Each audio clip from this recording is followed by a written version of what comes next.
अस्सलाम वालेकुम। एक नए व्लॉग में सोहेल रशीद आपसे मुखातिब। आज आपके सामने 3 ऐसी बड़ी डेवलपमेंट्स रखनी हैं जो बाज़ाब्ता इशारा करती हैं, वाज़े दिखाती हैं कि पाकिस्तान तहरीक इंसाफ और हुकूमत के दरमियान अगर कोई मुज़ाकरात हो रहे थे तो वह तकरीबन नाकाम हो चुके हैं। जी हाँ, इस वक्त आज की बड़ी डेवलपमेंट यही है।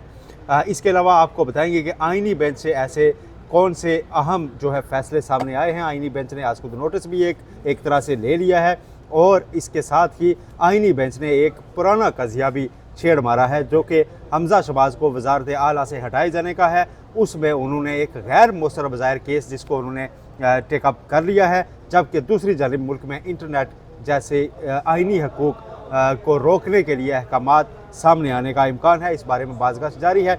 तो शुरू करते हैं। सबसे पहले तो आपको ये बताएं कि क्यों मैं कह रहा हूँ कि अब मुज़ाकरात नाकाम हो चुके हैं। अगरचे आज की भी शायद सुर्खी ये है अखबारात की, अंसार अब्बासी साहब की बिलखसूस खबर ये कि रात को भी मुज़ाकरात हुए हैं। उसमें पहले एक शख्स दोनों जानिब से एक फ़रीक शामिल हुआ, उसके बाद 3 लोग भी बैठे और 2 सेशंस हुए हैं। और ख़बर के मुताबिक हुकूमती वज़रा को ज़्यादातर इस मामले में इल्म नहीं है कि कौन कहाँ मिल रहा है, लेकिन जो बानी पिटिया हैं इमरान खान, वो सब जानते हैं। उनको बिल्कुल पता है कि कहाँ पर उनके लोगों के कहाँ मुज़ाकरात हो रहे हैं। हसनात मलिक साहब हमारे साथ मौजूद होंगे। हम आइनी बेंच की सारी कार्रवाई का मामला आपके सामने रखेंगे, लेकिन उससे पहले मलिक साहब, मुज़ाकरात की बहुत बात चल रही थी, लेकिन आज की जो ताज़ा तरीन डेवलपमेंट है वो ये दिखाती है कि इस वक्त मुज़ाकरात का जो ब्रेक थ्रू होने का इम्कान था वो ख़त्म हो चुका है। एक तो नाजरीन, रात गए रावलपिंडी पुलिस की जानिब से एक ट्वीट सामने आया कि इमरान खान को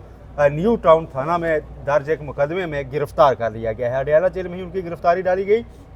उसके बाद उससे पहले जो खबरें आ रही थी कि पीटीआई की जानिब से शायद मुतालबा सामने आ रहा है कि इमरान खान को खैबर पख्तूनख्वा की किसी जेल में मुंतकिल कर दिया जाए, लेकिन ये गिरफ़्तारी डाल जाने के बाद अब ये इम्कान नहीं रहा, क्योंकि अब थाना न्यू टाउन की पुलिस उनका रिमांड ले लेगी।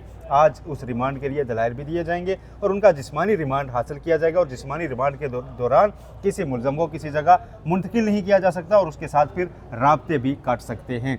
तो एक तो ये पहला स्टेप जो लिया गया है हुकूमत की साइड से, गवर्नमेंट की साइड से, पुलिस की जानिब से, वो ये दिखाता है कि किसी किस्म का कोई ब्रेक थ्रू मुज़ाकरात में नहीं हुआ। दूसरी जो बड़ी अहम डेवलपमेंट है, इस वक्त पेशावर हाई कोर्ट में एक दरख्वास्त डाली गई कि पाकिस्तान तहरीक इंसाफ को एहतजाज से रोका जाए और आज ही समाअत की इस्तदा की गई। और फिर एक ऐसी दरख्वास्त जो तीसरी डेवलपमेंट है, इस्लामाबाद हाई कोर्ट में दायर की गई कि पीटीआई का एहतजाज रोका जाए और उसको आज ही समाअत के लिए मुकर्रर कर लिया गया है। चीफ जस्टिस आमिर फारूक उस पर आपसे थोड़ी देर बाद समाअत करने वाले हैं। एहतजाज से रोका जाए। खैबर पख्तूनख्वा में भी ये दरखास्तें जा चुकी हैं, इस्लामाबाद में भी जा चुकी हैं। इमरान खान नए मुकदमे में गिरफ्तार भी हो चुके हैं। ऐसे में किसी भी किस्म का ब्रेक थ्रू, और ब्रेक थ्रू जो कहा जा रहा है उस वक्त यही है कि किसी तरह पीटीआई अपने कुछ मुतालबात नरम करे और उसके बाद एक बाज़ाब्ता मुज़ाकरात का आगाज़ हो जाए और डेट जो है फ़िलहाल एहतजाज की उसको पोस्टपोन कर दिया जाए ताकि बात बढ़ाई जा सके। लेकिन जो बुनियादी मुतालबा है मैंडेट की वापसी, वो मुमकिन नहीं हो पा रहा। इस बीच जो एक और अहम खबर आज ब्रेक हुई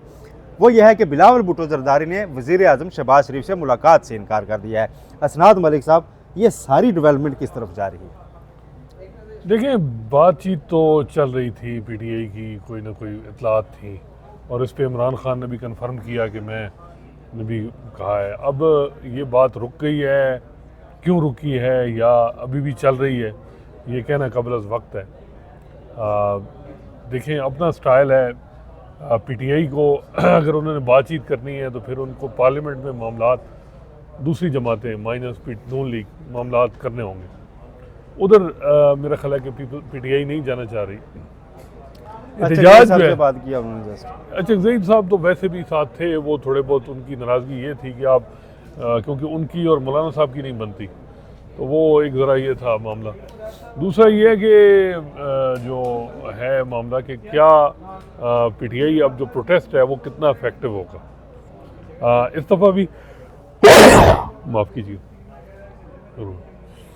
वो ऐसा लग रहा है कि पीटीआई खैबर पख्तूनख्वा से तो अच्छे खासे लोग बंदे निकाल लेगी, लेकिन पंजाब में उस तरह की सिचुएशन नहीं बन रही। आज पंजाब में लोगों से ऑर्डर आ जाते हैं, पेशावर से भी, इस्लामाबाद से भी, कि सड़कों पर एहतजाज नहीं होगा तो पेशावर से यहाँ पहुँचना ही टास्क बन जाएगा। और अगर सड़कों पर एहतजाज हुआ, सड़कें बंद हुई तो उनके खिलाफ ऑपरेशन करें, इस तरह के ऑर्डर्स आ जाते हैं। तो देखिए, बात यह है कि अदालतों को, जैसे हम कहते हैं ना कि ना इधर फरीक बनना चाहिए ना उधर। हम बात हुई ना कि पीटीआई के लिए भी अलाकार नहीं बनना चाहिए अदालतों को, जिस तरह 25 मई को कहा गया कि जी, या इसी तरह ये काम भी नहीं करना चाहिए। मेरा ख्याल है अदालतें फिर पोलिटिसाइज हो जाएंगी और ऑलरेडी अच्छा, इतना आइन ज़्यादा। क्या बुनियादी हक नहीं देता है एहतजाज का? ये एक नई रवश नहीं चल पड़ी? अभी मैं आईजी इस्लामाबाद का असल में बयान मसला- सुन रहा था, वो कह रहे हैं जो घर से निकला उस पर क्रिमिनल रिकॉर्ड में आ जाएगा, मुकदमात कायम हो जाएंगे। वज़ीर दाखिला से मनसूबे के बयान चल रहा है जी कि शायद डिग्रियाँ मनसूख होंगी, क्या क्या होगा। क्या एहतजाज पुरम फैसिलिटेट नहीं करना चाहिए कि अच्छा जी आपने कॉल दिया फलां अच्छा, जगह पे आप डिमांड आके क्या है बैठेंगे? पीटीआई की डिमांड? पीटीआई ने 3 डिमांड्स रखी हैं ना। उन्होंने कहा है जी कि हमारे सियासी कैदियों की रिहाई, ठीक है, ठीक है, जायज़ मुतालबा है ठीक है, इसके लिए सियासी प्रोटेस्ट। कैदियों की रिहाई। 3 डिमांड्स है ना बेसिकली उनकी, ठीक है। दूसरा उन्होंने कहा है जी कि मैंडेट की वापसी। तीसरा उन्होंने कहा है कि रूल ऑफ लॉ, कि जो आप हमें एहतजाज के लिए निकलते ही मारदार शुरू हो जाती अच्छा। है, जो आप पूरे मुल्क में हमारे लोगों के चादर चारदीवारी का तकद्दुस पामाल हो रहा है, ये चीज़ें रोकें। मेरा ख्याल है 2 डिमांड्स फौरी पूरी की जा सकती है। देखिए बात यह है कि एक कमेटी तो हुकूमत बना देना बातचीत करने की, वो बनी है कि नहीं बनी? आज अंसार अब्बासी साहब की जो खबर छपी है उसके मुताबिक जो मुज़ाकरात के 2 सेशंस हुए उसमें हुकूमती वज़रा जो बेशतर हैं उनको पता ही नहीं है, और इमरान खान को सब पता है। अच्छा, मुक़्तदर हल्के, यानी आप कह रहे हैं असल में पीटीआई की ख्वाहिश भी है कि एस्टेब्लिशमेंट से बात की जाए। तो अब ये बड़ा मसला है कि अगर बिलावल भुट्टो ज़रदारी भी हुकूमत से नाराज़ हैं और एस्टेब्लिशमेंट बातचीत पीटीआई से कर रही है, तो नून लीग किस हद तक आगे जाएगी? उनके अपना क्रेडेंशियल जो डेमोक्रेटिक क्रेडेंशियल है वो किस हद तक यानी वो इफेक्टिव रहेंगे, ये बड़ा ज़रूरी है। नून लीग ने कहाँ भी जाना है अजीब, लेकिन मुझे लगता है कि इस वक्त पाकिस्तान तहरीक इंसाफ को ये एहतजाज वगैरह छोड़ के पहले जो एक चीज़ उनके लिए ना कदगन बन चुकी है और जो उनके एंटी इस्तेमाल हो रही है अदालतों में, आज दूसरे फरीक को नहीं जाना चाहिए था, पहले पीटीआई को जाना चाहिए था जी कि हम ये 24 नवंबर को एहतजाज करने निकल रहे हैं। गवर्नमेंट से कहें कि इस बार ये कोई तशद्दुद ना करें, बुनियादी हक है, और हमें कोई देखिए, जगह फराहम करें जहाँ हम आमिर एहतजाज करें। फारूक साहब के खिलाफ तो इनकी मिसकंडक्ट की कंप्लेंट पेंडिंग है पीटीआई और बहुत सीरियस किस्म के चार्जेस।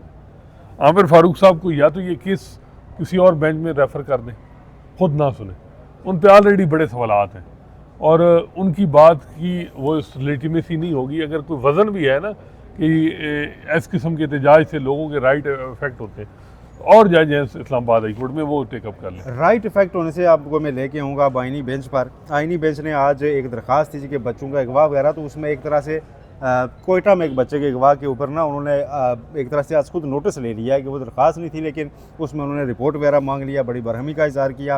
वैसे कि जी एक 26वीं बच्चा है। आईनी तरमीम में है कि सो मोटो नहीं लिया जा सकता जब तक कोई चीज़ आपके सामने ना हो। जस्टिस मोहम्मद अली मजहर ने कुछ दिन पहले कहा था कि ये बेंच ले सकता है, कैसे ले सकते? ठीक है, तो वो उसमें लिखा हुआ है उधर, मुझे ये बताएं कि 184(3) में पटिशन के बगैर कैसे टेकअप हो सकता है, मुझे ये बता दें। ठीक है, अगर हर चीज़ को अगर आप बाई बुक चलना चाह रहे हैं, बाई लॉ चलना चाह रहे हैं, तो प्रोसीजर पे चलना चाह रहे हैं, मेरा नहीं ख्याल कि सो मोटो का इख्तियार अब 26वीं आईनी तरमीम में आप मिनवन मान रहे हैं। 2 महीने का आईनी बेंच बना है, जिस तरह की कल प्रेस स्टेटमेंट आई है, ऐसा लग रहा है कि ये तो परमानेंट है। उन्होंने अपनी मोहर भी बनवाना शुरू कर दी है और सारा कि जी मतलब मोहर अलग ब्रांच बना दें, कि फलां चीज़, रजिस्ट्रार अलग दें। लेकिन मैं हैरान हूँ अगर सुप्रीम- कल को जुडिशल कमीशन तमाम 17 जजेस को क्या देता है जी कि आईनी बेंच है, जो कि ज़रूरत पड़ सकती कल है। दूसरे जज आते हैं, वो कहते हैं जी ये जो इनके रूल्स हैं ये ठीक नहीं है, हम 2 महीनों के लिए इतने जी आज रूल्स बन रहे हैं भाई, आप हाँ, मोटे-मोटे अगर में 5-6 बाइंडिंग तो नहीं है। हाँ। कल 10 जजेस आईनी बेंच में हो हाँ। जाएं, 17 हो जाए, तो उस पर क्या होगा? बिल्कुल आप पाबंद तो नहीं कर सकते ना। अब क्या ये डिसाइड हो चुका है कि अमीनुद्दीन खान साहब टिल रिटायरमेंट तक वही बनेंगे आईनी बेंच, 1 साल के लिए वो हैं, फिर भी तो आईनी बेंच चेंज होगा ना। लेकिन अब मैं आपको एक मज़े के केस की तरफ लाता हूँ। आपको याद है कि हमजा शहबाज शरीफ को वज़ीर आला के ओहदे से हटाया गया था और वो दरख्वास्त पेंडिंग थी उनकी नज़रसानी, उसको आज उसमें नाजरीन नोटिस जारी कर दिए गए हैं आईनी बेंच की जानिब से परवेज़ लाई साहब को, ठीक है, कि इसमें अपना जवाब दाखिल करें। इसमें इसका थोड़ा सा अहवाल मैं पहले सामने रख आप देता हूँ। थे मौजूद ऑर्डर में क्या डिक्टेट करा है? देखें, आर्डर में उन्होंने नोटिस किए हैं ना, अटॉर्नी जनरल को भी नोटिस कर रहे किस थे, उन्होंने कहा point कि मैं पे? वकील था। मैं आपको बताता हूँ, पॉइंट यह है जी कि पार्लिमानी लीडर जो है वो हिदायत देगा या पार्टी सरबराह देगा, वही पॉइंट है अभी तक, जो 18वीं तरमीम में भी काफ़ी हद तक तय हो चुका हुआ है। लेकिन इसमें इस दौरान ये हुआ जी कि जस्टिस जमाल खान मंदोखेल ने कहा कि वोट के लिए अरकान को हिदायत कौन देता है, क्या पार्लिमानी लीडर देता है या पार्टी सरबराह? तो इस पर जस्टिस मोहम्मद अली मजहर ने कहा कि 63 का फैसला नज़रसानी में तो ख़त्म हो गया है। तो जस्टिस मोहम्मद अली मजहर ने साथ ये भी किया कि 63A के फैसले पर मगर इन्हिसार करते हुए 3 रुकनी बेंच ने हमजा शहबाज को डाले गए 10 वोट जो है वो निकालने का हुक्म दिया और ये कहा, साथ वकील जो थे हमजा शहबाज शरीफ के, उन्होंने ये कहा कि हमारा कानूनी नुक्ता यह है कि पार्लिमानी लीडर और पार्टी सरबराह एक ही होता है। ये कानूनी नुक्ता है, पार्लिमानी लीडर और पार्टी सरबराह एक ही होता है। कानूनी नुक्ता वो ये बता रहे हैं, हालांकि ये एक नहीं होता। चौधरी शुजाउत हुसैन ने पार्टी अरकान को हमजा शहबाज को वोट डालने की हिदायत की थी। ये हमजा शहबाज के वकील का मौक़िफ़ है, लेकिन 3 रुकनी बेंच ने फैसला दिया कि हिदायत चौधरी शुजात नहीं, पार्लिमानी लीडर ही दे सकता है। ये पार्लिमानी लीडर और पार्टी सरबराह का मलिक साहब तनाज़ा है।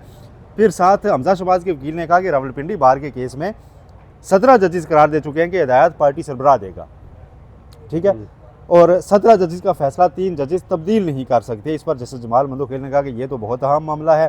जस्टिस अमीनुद्दीन ने कहा हम अटॉर्नी जनरल को नोटिस कर दें, लेकिन अटॉर्नी जनरल ने कहा कि मैं तो इस केस में हमजा शहबाज का वकील रह चुका हूँ, मैं पेश नहीं होगा, एडिशनल अटॉर्नी जनरल मामलत करेंगे। आपको नहीं लगता ये एक गैर मौसर केस है? Point of law, question of law की हद तक भी इसमें अब क्या निकालना है? मतलब 18वीं तरमीम में ये चीज़ डिस्कस हो चुकी, अभी पीछे एक केस चले कोई शुक्र करे कि कोई रिपोर्टेड जजमेंट आ जाए आईनी बेंच का। 6 दिन है मेरा ख्याल है कि 5वां दिन है, एक भी रिपोर्टेड जजमेंट आया है कोई वेबसाइट पे? लेकिन मुझे आप ये बताएं, ये तो ऐसे लग रहा है कि जिस तरह हुकूमत के ऊपर एक एपेक्स बॉडी बन गई है जो उनकी गवर्नेंस के मामलात को एग्जामिन कर रही है, रिपोर्टें ले रही है। जजों का काम नहीं है, ये माजी में भी जुडिशल ओवर रीच होती रही है। मैं इस चीज़ के मुखालिफ हूँ कि आप सिवाय मिसिंग पर्सन के अलावा ये जो दूसरे मेल एडमिनिस्ट्रेशन बैड गवर्नेंस के मामलात हैं, ये एग्जेक्टिव के हैं। आप फैसले दें, आइन की इंटरप्रिटेशन करें। आप आइन का ये जो अब कंट्रोवर्सी है इसमें अब ये इन्होंने रखा है जो मैं समझाऊं कि जी वो 8 जजेस का फैसला है अजमत सईद साहब का, और उन्होंने कह दिया है जी कि ये जो पार्लिमानी पार्टी नहीं, पार्लियामेंट लीडर है, ये इंपॉर्टेंट होता है वो, और वो ही करता है। पार्टी लीडर को कैसे हटा दिया। अच्छा, जो मुनीब अख्तर साहब की जजमेंट थी जो रिवर्स हो चुकी है, अब वो जजमेंट ही नहीं है इन फील्ड में, जजमेंट अब इनकी आ गई है 63 वाली। जी जी, उसमें ये था कि पार्लिमानी पार्टी की बाकायदा मीटिंग हो, मिनट्स लिए जाए, मेजॉरिटी जो फैसला करे 63 के वाले से, वोट देना है नहीं देना वो फिर सब पे बाइंडिंग हो। और ये पॉइंट जब 63 नजरसानी चल रहा था तो फारूक एस नाइक साहब ने मुझे याद है अच्छी तरह से बताया था बाकायदा कोर्ट के सामने जी कि 18वीं तरमीम से पहले पार्लिमानी लीडर था, 18वीं तरमीम में पार्टी सरबराह को एम्पावर कर दिया गया। जी जी, तो इसमें अब क्या नया मतलब क्या निकालना है? जब आइन बनाने वाले आके खुद बता चुके हैं जी कि ये मामला इस तरह तय पा चुका है, तो इसमें आप क्वेश्चन ऑफ लॉ के ऊपर देखें इसकी चार्ज जो ऑर्डर शीट है वो देखनी पड़ेगी कि कौन सा नुक्ता है। चार्ज शीट वैसे जो जिसकी बुनियाद पे जी ये अब रिपोर्ट मांगी गई है, नोटिस किया गया है अटॉर्नी जनरल को। मेरा ख्याल है कि ये कोई ऐसी बात नहीं है जिस पे की जाए। मामला ये है कि 63A पे ये जो जजमेंट है मुनीब अख्तर साहब की वो ओवरटर्न हो चुकी है। अच्छा, ऑडियो लीक्स कमीशन का केस भी था जी, उसके खिलाफ तो जस्टिस अमीनुद्दीन खान ने पूछा कि गवर्नमेंट से पूछें जी कि क्या आप ये लाइव इशू है? पहले तो आप ये बताएं क्या ये लाइव इशू है या नहीं है?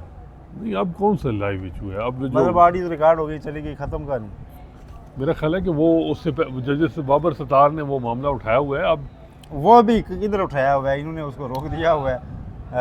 इलीगल उन्होंने कहा था, रिकॉर्डिंग नहीं हो सकती, टेपिंग नहीं हो सकती, तो इन्होंने जस्टिस अमीनुद्दीन खान साहब की सरवाइव बेंच ने उसको भी देखिए TOR जो बने हैं ना टर्म उसके, उसमें मेरा ख्याल है कि कोई जो है वो बेहतर है कि दूसरी साइड को भी, अब हुकूमत पे डिपेंड है। हुकूमत मेरा ख्याल है कि ऑडियो लीक वैसे अगर लेकिन इसमें जो लॉ पॉइंट उठाया ना जैसे जमाल खान मंदोखेल ने, उन्होंने कहा जी कि क्या चीफ जस्टिस की मुशावरत से कमीशन बनाया जाएगा, तो अटॉर्नी जनरल ने कहा जी कि नहीं, कानून हमें पाबंद नहीं करता। तो जस्टिस जमाल खान मंदोखेल ने बड़े अहम रिमार्क्स दिए। उन्होंने कहा जी हम अदालत को अंडरमाइन नहीं होने देंगे, अफरीदी की अथॉरिटी को अंडरमाइन नहीं होने देंगे। और कितना अंडरमाइन?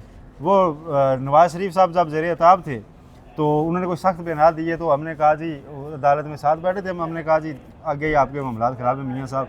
वो कहते वो गाल सुनो यार, वो किसी को ट्रांसफ़र कर देते थे, किसी SHO को करते करते राजनपुर ले गए, उधर उसे किसी ने डराया यार तेरे खिलाफ कार्रवाई की, उसने कहा सोनी राजनपुर तो आगे थाना कोई नहीं, तो मेरे नाल उनकी कार्रवाई कर सो। तो राजनपुर से आगे वाकई थाना कोई नहीं है, तो अदालत की पता नहीं और कौन सी अथॉरिटी अंडरमाइन होनी है। बहुत शुक्रिया असनाद मलिक साहब, ये अब तक की अपडेट्स थी। अडियाला से क्या नई खबर आती है दूसरे ब्लॉग में अब तक पहुँचाएंगे। अपना बहुत ख्याल रखिएगा, अल्लाह हाफिज़।